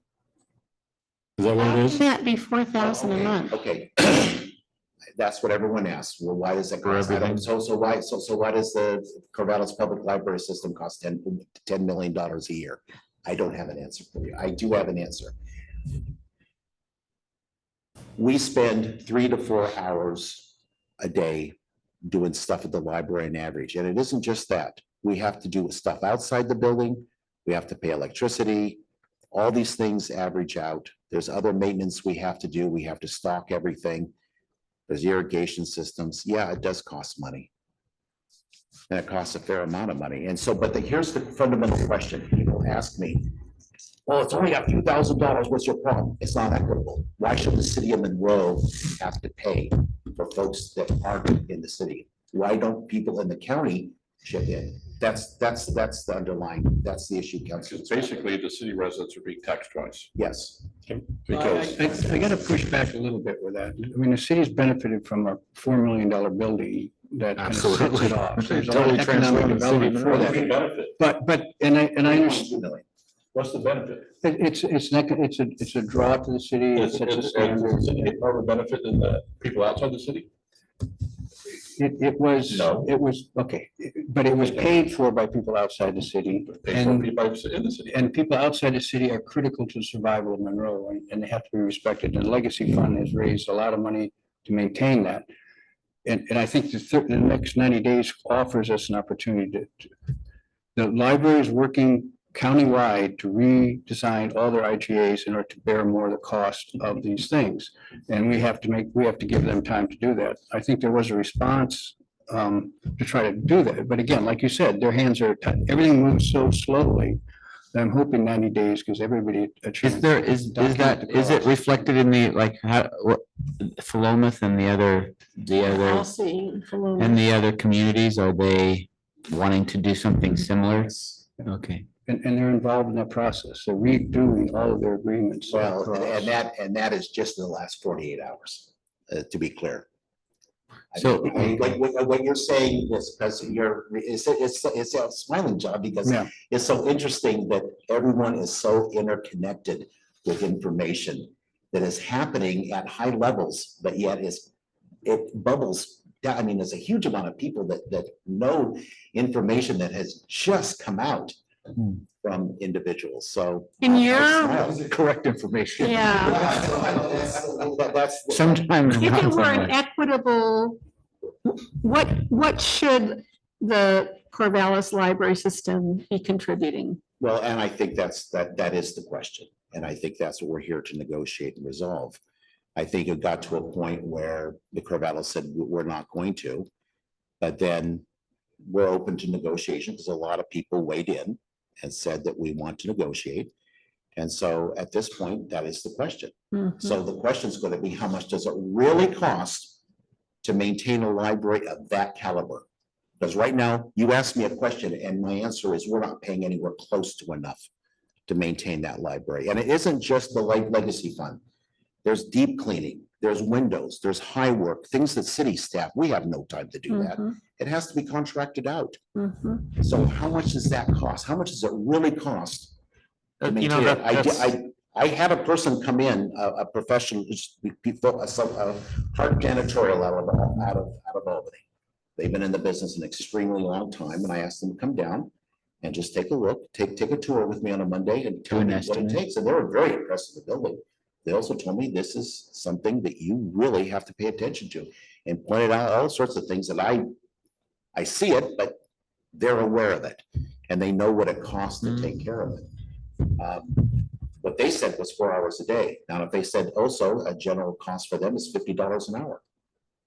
So there you go, $200 a day, 5 days a week, 52 weeks in a year. And that's just for the daily maintenance of the daily janitorial costs, not for the deep cleaning, not for the window cleaning. You see, not this for is the high problem work. with something like that. You have, somebody comes forward with a plan like that. I mean, it's a great building. It's awesome. It's done a lot for the community and revitalized that into town and just opened up the door for everything else. But I saw this from day one. It's like the city does not have the wherewithal to maintain it Nope. long term. Nope, period. It's not sustainable. But yet everybody at the time is like, yes, yes, yes, without thinking, oh, we're gonna have to maintain this at some point. That's the problem The with same, happens. and it's exactly the same. That's thing why we happened can't with have the water nice plant things. As well. Yeah, exactly. Exactly the same thing happened with the water plant. Yeah. It was a great, Yeah. it was there, we got it, it works, Yeah. it's brand new, we're not gonna put any money in it. Yeah. And all of a sudden, Oh, no, no. $1.5 million Everything costs worth money. of work that needs to be done. Everything costs money. The county commissioner Wise, she spoke up on Facebook and she said that, because I asked a question, I look on my tax statement, property tax statement, and down there it says the library tax. Right. I said, okay, we collect all that from everybody in the whole county. Where does that go?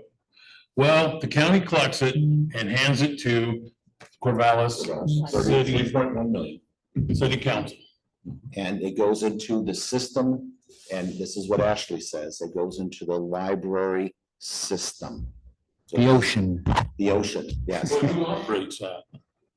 The city of Corvallis does it, well, Ashley Chavez does. There's I believe there's a library board that oversees.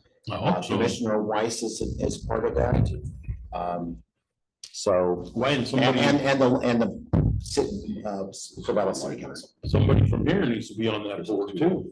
I would, For Have the, Lomas and LC. I think Philomen has someone What's on the there. tax, Like- 3 point? No, the fact remains, it's a community library.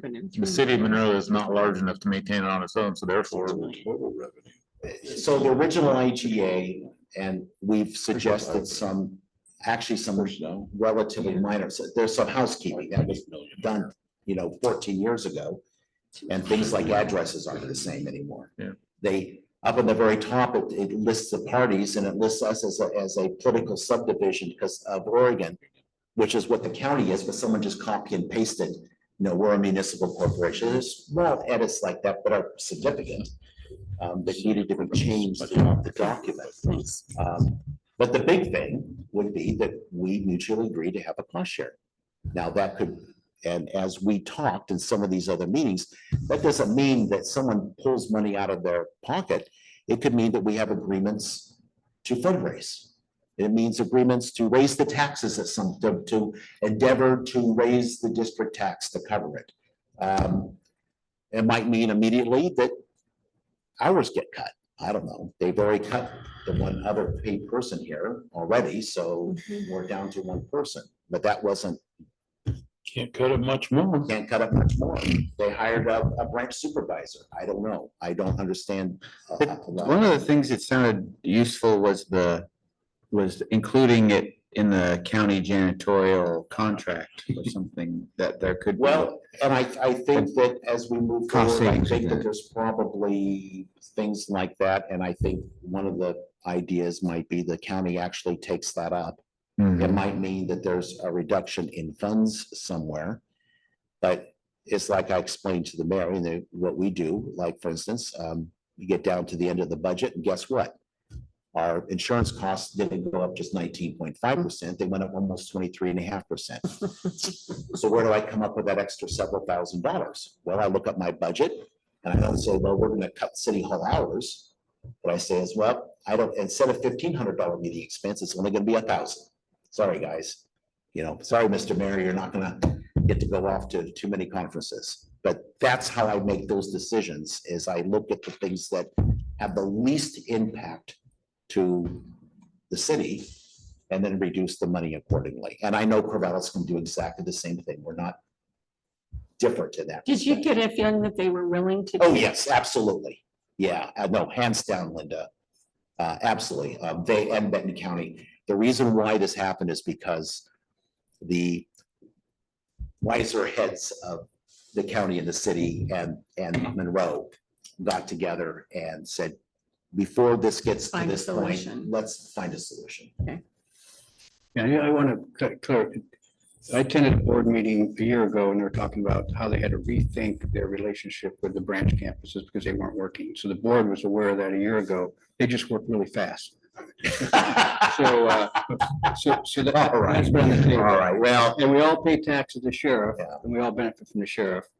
If the community doesn't like the library, doesn't want to pay taxes to the library, well, I guess you can't get out of that, you can pay for it anyway, but it's a value to the community, and that's been proven by the amount of money raised by this community to support that. I have not heard one person outside of some of the folks that felt that the city should have looked a little bit before they left.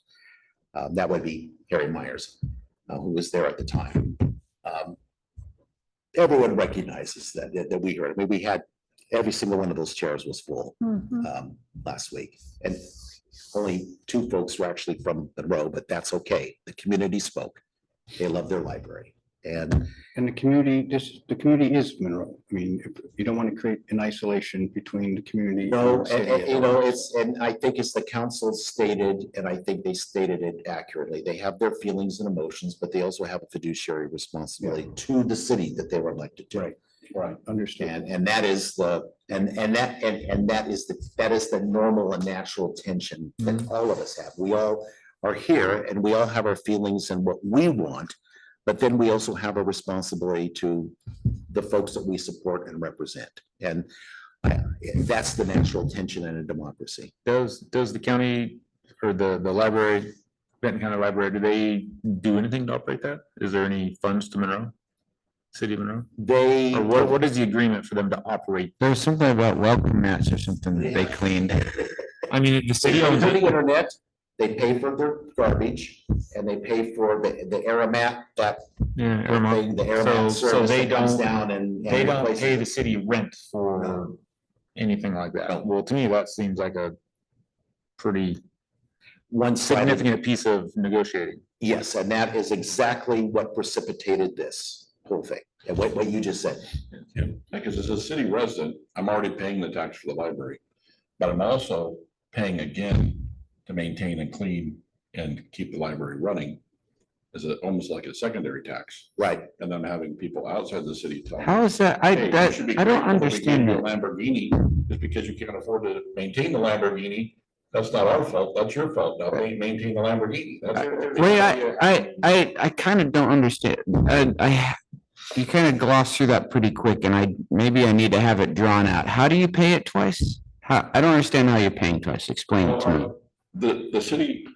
The city budget is paying Maintain to it. maintain it. And not Maintain. just that, So but that's every coming. that's citizen, coming- every citizen this year, Comes from the starting city next month's budget. billing, is gonna be paying $3 additional for building maintenance. From your property tax, your city tax. So- Okay, So we've already paid I of the see. 3.1 Okay. million that they're getting in the library fund. uh-huh, And now we're being told because we live in the city limits, right, that we've right, got to contribute $50,000 on top of that Uh-huh, to the library. So uh-huh. it I may be see. a community library, but the citizens in the city The city of Monroe residents are, paying more of the cost Got than it. the people outside the city, whether they use it or not. whether That they use makes it or not. sense. And it may say, yeah, it's our building here. Okay. If I gave you a Lamborghini and said, hey, we're all gonna use it. And oh, by the way, I want you to maintain it this level. Go change the It's a oil. great gift, but guess what? You can't. And It's that's gonna the get reason kinda why- dirty. And that's the reason why the suggestion was a mutually agreed to cost share, Mhm, was the recognition that it is a value to the city of Monroe. There is an equity issue outside the city. What that cost share, how much that is and what the cost share is yet to be determined. I mean, there by needs all to be the something. parties. I mean, it needs to be fair all the way around. And I just want, the entire community paid for the library and has money to do maintenance. So that's some contribution that the entire community has given. Oh, Now, absolutely. If you use the Lamborghini thing, if the library leaves, you're still stuck with the Lamborghini. So you're gonna sell the building? No, it's How would you gonna be know? dilapidated. Find someone else to run it, to run the library. No. There's more than one group that can run the library, not Corvallis. A lot of stuff on the internet. The problem is that were to happen, you're still gonna be paying your special district tax. That's the underlying issue. So that's not Right. fundamentally. Well, fair I'm either. hopeful they'll, Right. cooler heads will prevail. Yeah, and I amicable will- I've cautioned folks about going down the rabbit hole. Yeah. I People firmly tend to be way believe too negative. Let's just, hopefully they work. Everyone is very positive. Everyone is trying to work it out. We don't want to lose the library. We want the library Everyone to do wants the right thing. Corvallis to run it. The Corvallis library system is a good library system. It's just that, and they're working on better transparency of their budget. They're actually working on that right as we speak. There's a lot of things going on that are very positive from this. And I think the community, the Monroe community will be well rewarded with something that's sustainable going. Well, Time and to everyone upgrade wants the fairness. Hygiene. Yeah, it's upgrading, changing about 24 words. And this helps because we all need to interact with a large community and we need all the information so that we can provide good information and reduce the panic level. And that's, this may not necessarily be planning commission, but I think it's It's important community. for me to at We're all least part of the community. give you some of the underlying things. I've been talking to Ari Frankfurter and lots of others on it. And I think the mayor did an excellent job with his news release. If you have not read it, I would encourage you to do so. I think that summarizes, I think it encapsulates council's position and what it wants. It wants a community library. It wants equity. It wants something that's sustainable. It wants to be able to take care of the Lamborghini.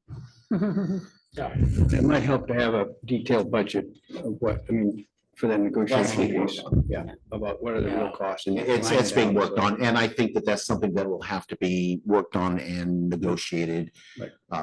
With all the, Benton County and Corvallis have huge armies of people that Right. understand all of this very, very well. And so it'll all be brought to bear and some number will be generated that's sustainable. And how we Something's deal better with it. than nothing. Yes. So, no matter what it It's is. negotiation, it's reaching consensus, you may not get everything you want, and I didn't get everything I want, but Ain't it we all fair? agree that this is the best You solution. know what? You sign an agreement for a year or 3 years and then you meet again down the road. I think that's one of the biggest things I actually suggested was we had a 10-year back-to-backs. And so I moved it to 5-year, which Mhm. matches it up better with the, Much with better. the tax cycles. Yeah. But Makes we'll see. There are very few changes. It's just, how do we reach that equity?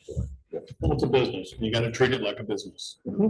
It isn't. But it's gonna have to be that way. And I think that the city will come, and the county, I know the county folks are working hard on it, the city folks of Corvallis are working hard on it. And of course, the city of Monroe is living in it, so we're all trying to make this work for everybody. Our next meeting is. August 5th. All right. The year marches on, whether we like it or not. These items, one, June